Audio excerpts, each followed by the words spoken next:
Hello and welcome to the Champions League preview. I'm Adam Wilbourn from WhatCulture Football, joined by Andrew Pollard from WhatCulture Football to look ahead to tonight's Champions League semi-final match between RB Leipzig and Paris Saint-Germain. But before we get into this, if you're a fan of this sort of thing, make sure you subscribe to WhatCulture Football on either iTunes, Spotify, wherever you get your podcasts from, for daily football podcasts. As I said, they're joined by Andrew Pollard to look ahead to tonight's match. A fascinating tie. I'll be honest, two sides that I thought may not have made it this far in the competition, but one of them is going to make it through to the Champions League final. Andrew, how are you feeling about tonight's game? Excited. I think this whole format of the Champions League and the Europa League over the last week or two, it's just like it's flown by. It's been exciting. Every game has been exciting. It seems that maybe this format has encouraged teams to go a bit more gung ho, and everybody seems to have had a go. Whether that's worked or backfired for teams or not, that's beyond the point. But everybody seems to have a go, and it's made for exciting football matches as a neutral. And tonight is it's a really fascinating one when you look at just break down the two squads and you look at where they've come from, and obviously the investment that's been put into these squads, particularly Paris Saint-Germain. And yeah, it's a really, really exciting prospect. We talked about the fact that this is one of the most unpredictable Champions Leagues ever as a result of, as you mentioned there, the format. And also the fact that, RB Leipzig and PSG have had a checkered history, let's just say, in the way that they've transformed as football sides over the last 10, 15 years, or even just been established in RB Leipzig's case. But as much as people will roll their eyes about the money that's been thrown around for these two teams, you cannot deny that it is set up a spectacular game tonight. Oh, totally. I mean, the fact that Leipzig have been only in existence for 11 seasons, I believe it is 2009 was their creation, which is insane to think that they've gone from a fifth division German outfit to now the semi-finals of the Champions League, and this is only their fourth season in the Bundesliga. It's a crazy rise. It's just obviously we've discussed this at length before, where some people have aren't exactly sold on the way that the club was founded, the way they've gone about it, the fact that it's essentially a marketing tool for Red Bull in the eyes of some people. But just as a model, it's such a fun one to watch. Just the fact they pick up young players. They may pick them up from Red Bull Salzburg or one of their other feeder teams. Essentially, there's New York Red Bulls, there's a team in Brazil, and then they get the kind of Leipzig's the end of the road for those players, and then there's the potential to maybe sell them on to a big team for a whole wedge of cash. And then you just it's a model that builds itself again. You rebuild the same way, and it's anybody would like their club to be run like that. Just obviously some people take umbrage with how it was all put together in the first place. Whereas Paris Saint-Germain, a team that have been around since 1970. So I mean, in broader football sense, Paris Saint-Germain aren't exactly a big, strong historical club. 1970 is relatively new in that sort of scale. But yeah, Paris Saint-Germain, 2011, just a ridiculous amount. QSI, big investment. The ruler of Qatar just went on a football club. Paris is nice. Here's however many hundreds of millions you really fancy. And it's no surprise that in the years since then, they've won 7 out of 8 Ligue 1 titles. And some stupid stat of, 18 of a possible 24 trophies in that time. Wow. Which is absolutely bonkers. But yeah, two teams that have they're really intriguing. Whether you love them or hate them or love their ideals, there's a lot to enjoy on the pitch with both sides. And they've weirdly sort of mirrored each other in terms of the quarterfinal results, both conceding and then going on to score late goals to get through to this semi-final. Looking at the two sides then, there's a lot been made, of course, of Kylian Mbappe potentially returning to the starting lineup for PSG. Who do you look at and say the key players are for both sides? I mean, you can't look past Kylian Mbappe. Suckles come out and said that Mbappe will definitely start after shaking off opposite an ankle injury, but they're not sure if he'll play the full 90 minutes. That's the case of we'll just wait and see. And who knows, if they've got the game in the bag, maybe it'd be wise to pull him off with the awful turn of phrase, but to substitute him just to save his legs a little bit. But yeah, Kylian Mbappe is obviously key. Neymar, we saw how he can turn a game on his head in the quarterfinal. There's Paris Saint-Germain. Angel Di Maria, I think, will be a big one coming into that midfield because he had so much. Man United fans don't have fond memories of Angel Di Maria, but he's one hell of a footballer. I think there is still a little bit lacking in the midfield because Verratti is still doubtful. We don't know whether he's going to play or not until tonight. It looks like Idrissa Gueye is definitely ruled out. So Marquinhos might end up playing in midfield again, which he's more than capable of doing.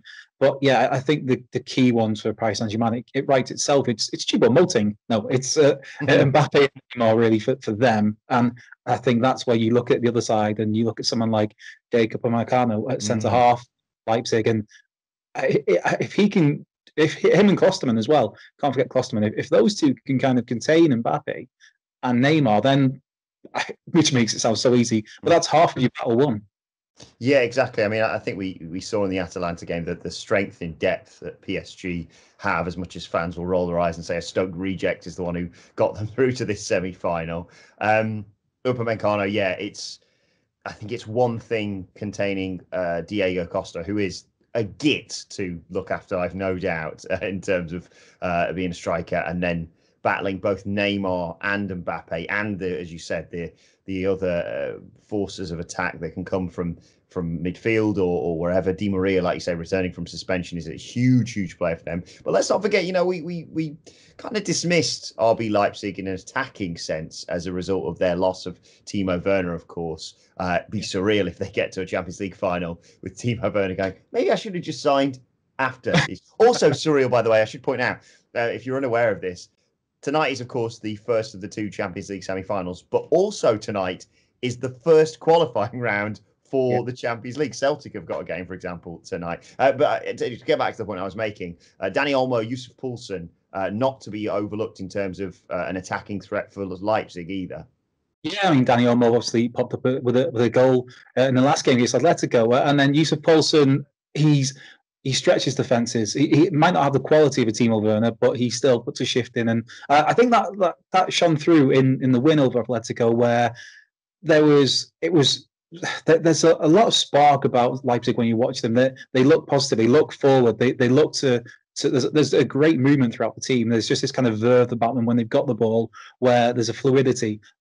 And while it's attacking in mentality, it wasn't, the final third wasn't necessarily great in and around the box for him, I thought. But Poulsen put in a shift. Dani Olmo obviously popped up for a goal. But you're thinking that there is clearly a hole where Timo Werner was. But it's not just the attack. You look at the midfield. I thought Kevin Campbell was great in midweek, the end of the week. I'm losing track of my days in the win over Atletico. Just getting box to box and doing a lot of the dirty work. He was great. Sabitzer, he's got just a touch of class about him on the ball, and is always handy for a goal. But the ball, the outside the boot ball he put through Frangelino in the setup for Tyler Adams' goal was fantastic. And it's moments like that win you games, win you big games. So there's a lot of quality still throughout this team, the Leipzig team. I think the story is everyone will always come back to Timo Werner, which is why part of me is really hope that they get through and maybe go all the way and maybe win the Champions League. Just to see, you don't need Timo Werner, because you would have thought he's been with his side now for a couple of seasons. He's a star man, a talisman, and all they'd be asking is just sign for another few weeks, mate. So that's it. Stay with us another few weeks. We're in the Champions League. Then you get your big money move to Chelsea. But his loss is, I don't know, Leipzig game maybe. Yeah, it's fascinating to see how well they've done without him. And I sense that Chelsea fans would be screaming that if they allowed him to do that and then he got injured in this game, they would never hear the end of it. So that's one way of looking at it, I suppose. One person I want to talk about is Keylor Navas, who reported, of course, in the news recently. He is going to be out, hamstring injury, costing him his place in the semi-final and probably, let's be honest, the final. How big of a loss is that? We've had glimpses of his replacement, Sergio Rico, in the Premier League, and it's not been good. Yeah, it's that's a huge loss, I think, for Paris Saint-Germain, because Paris Saint-Germain with goalkeepers, they've had kind of a rotating roster of them in recent years, whether it was Buffon, whether it's Sariola, who's out on loan now, and obviously now they've got Keylor Navas, who seems to have had established himself as their first choice. Is a great goalkeeper. Still, if you're looking at the top 10 goalkeepers in the world, Keylor Navas is in that conversation. Mm-hmm. So it's huge, and even more huge is the replacement. I think that's probably the bigger talking point. Is that Sergio Rico, who on loan from Sevilla, where he was back up. We saw him in the Premier League for Fulham for a season. didn't look great, and that's a big worry, because you're thinking this Leipzig team can get at that back line of Paris Saint-Germain, and if you've got someone in nets who maybe isn't quite cutting it. We saw with Liverpool with with Adrian in goal, where that came, who I think is a really good goalkeeper, but came back to bite them when he didn't have Alisson available. And on the flip side of that, you've got Galassi in goal for Leipzig, who the kind of brave punch he had it right at the death against Atletico. The last moment of the game to block Morata. He's a hell of a goalkeeper who used to be at Liverpool, who went on loan to Tranmere and to, I think it might have been Hereford and to Hull, and now he's one of the best in the world. So I think, if you're looking at both teams' goalkeepers, one's got an excellent goalkeeper, one's got one who I'd be worried if I was a Paris Saint-Germain fan. And I think so often with Paris Saint-Germain, though, it comes down to they can outscore teams. So that's what a big factor to take into account. Just to stick with Rico as well, it's not just about the pressure, which is insane, like you say. PSG making a Champions League semi-final for the first time since they had all this money, of course, injected into them. It's also about the connection with the back line. Of course, he hasn't played recently. There's a question mark over whether Thiago Silva, he probably will return from injury, which is like a blessing and a curse, because it's great to have Thiago Silva there, but if Thiago Silva is rushed back, he is a weakness. I think he's one of the best defenders in the world, or on his day was. But it's a worry. And like you say, if it's something that RB Leipzig can exploit, then it's going to be a case of, PSG having to resort to the Vindaloo strategy, as I like to call it, scoring one more the opposition. God. So we basically had a Three Lions reference yesterday, and now Jesus, I'm going to have to start bringing some Manic Street Preachers to this podcast. I think Thiago Silva, like you said, he's been one of the most important players in the modern day history of Paris Saint-Germain. Before that, became a legend at AC Milan as well. So one of the best defenders of his generation, and he's 35 now, is leaving at the end of the season, I believe. That he's not renewing his contract. So this is kind of his swan song in Paris. Well, not in Paris, but for Paris Saint-Germain. And he brings that leadership with him. He brings the organisation with him.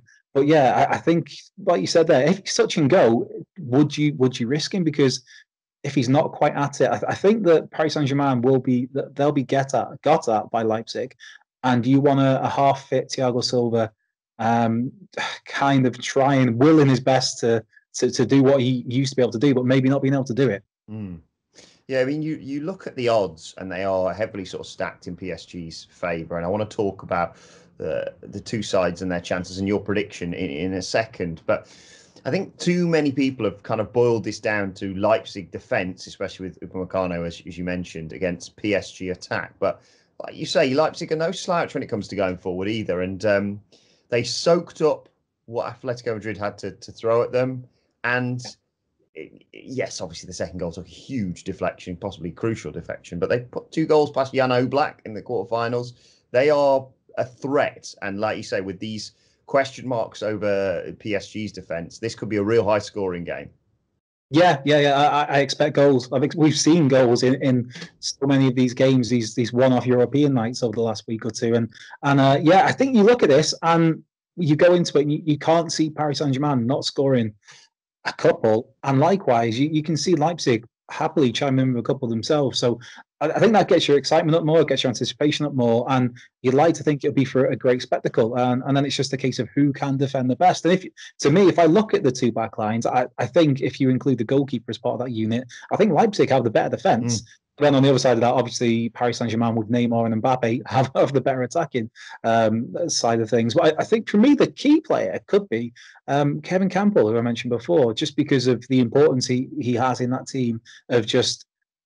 He's a very much an old school box to box midfielder, where he anchors into that midfield and wins the ball, but then you see him getting forward and you see him breaking up play high up the pitch as well. And I think somebody like him, he can really set the tempo for unsettling Paris Saint-Germain in the middle of that park, especially with Di Maria, who so often for Paris Saint-Germain lately in later years been used maybe as a number 10.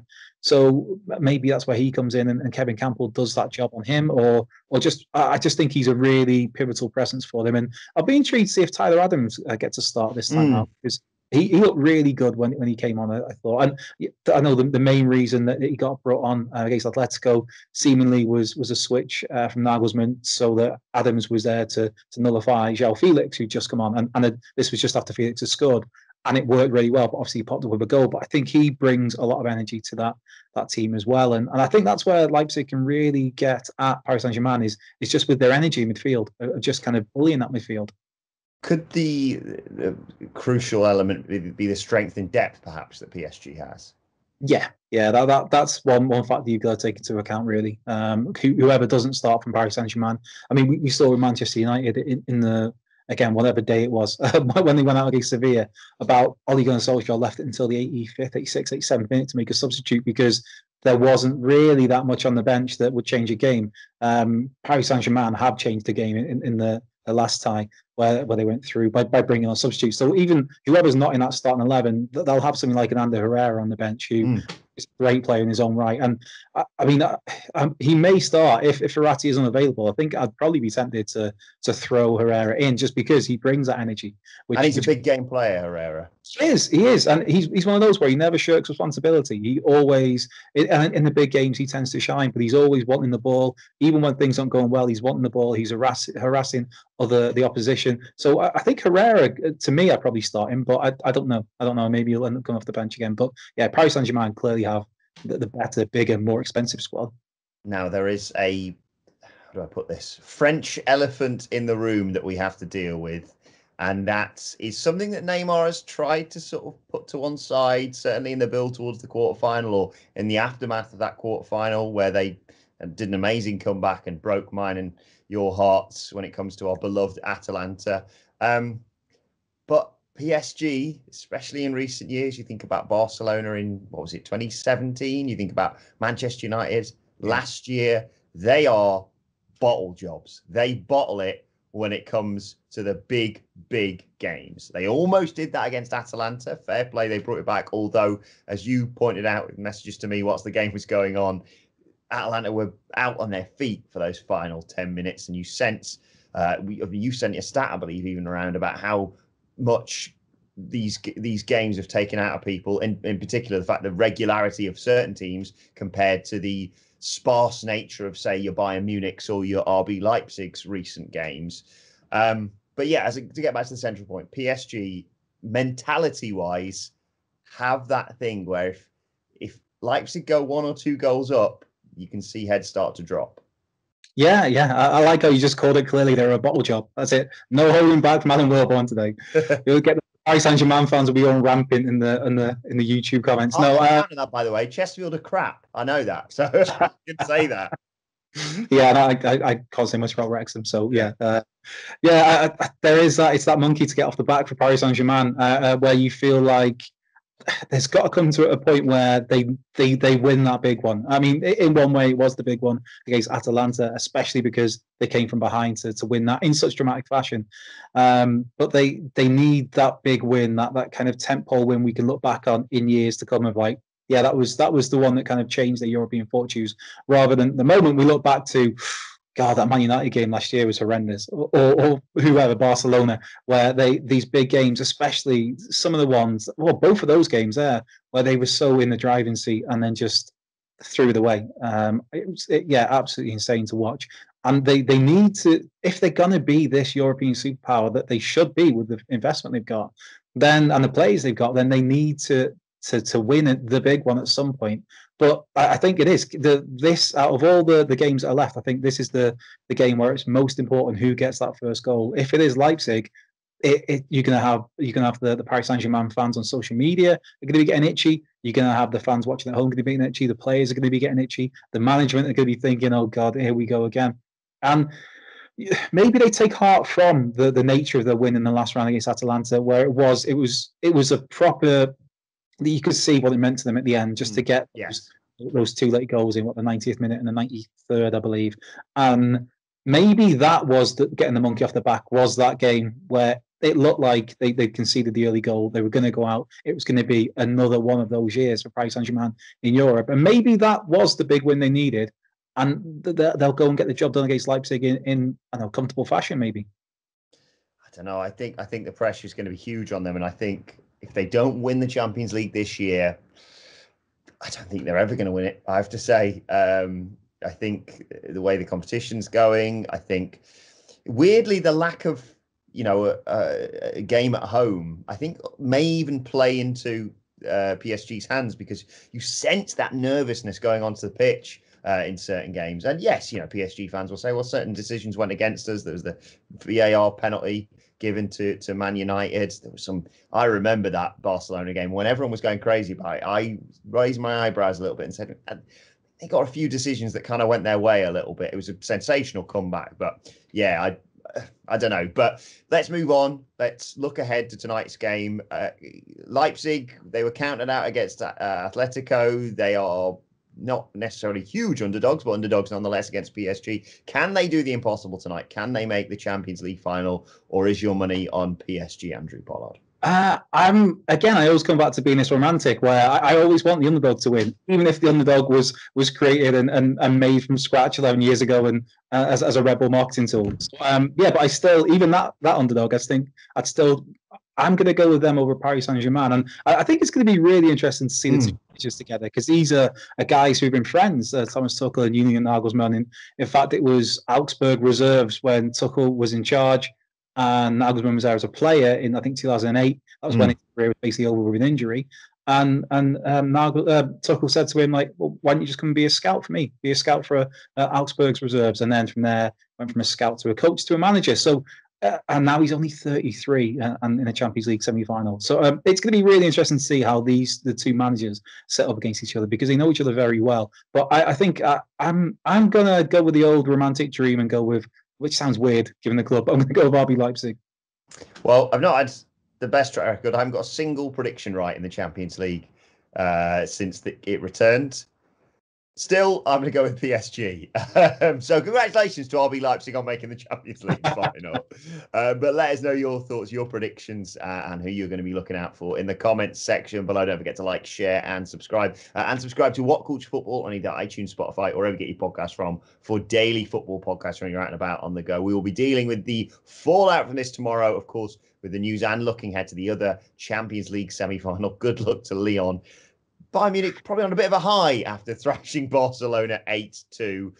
You sense very quickly, Andrew, that whoever wins this probably still isn't going to win the Champions League, but it's such an unpredictable season. Yeah, I mean, I think when this all restarted, the Champions League, I think most people, when they looked at it, they thought that Bayern Munich were probably the front runners to win it, possibly Manchester City. And then Bayern Munich go and steamroll Barcelona 8-2 and just cause that club to just look at it, just have a cold hard look in the mirror and rebuild now, seemingly what Barcelona are doing. So yeah, Bayern are they're the big favourites. But then most people, I don't know, you look at the other predictions, most people predicted Manchester City to stroll past Lyon, and then Lyon tore them apart. That a large helping hand to Raheem Sterling for that as well. I know. And then just to go up the other end and get the third straight after. Yeah. So I think it's been really unpredictable, like you said there. So while Bayern look absolutely unstoppable, you never know. You never know. Exactly. That's the beauty of this competition. Let us know your thoughts on Twitter as well, at WhatCultureFC. Well, actually, you can follow both of us. You can follow Andrew Pollard at Cultured Left Peg. And you can follow me at Adam Wilbourn. Follow us all, as I said, at WhatCultureFC. But this has been the Champions League preview. Good luck to both teams. We'll be here with all the fallout tomorrow. But for now, my thanks to Andrew Pollard. Thank you for joining us, and we will see you soon.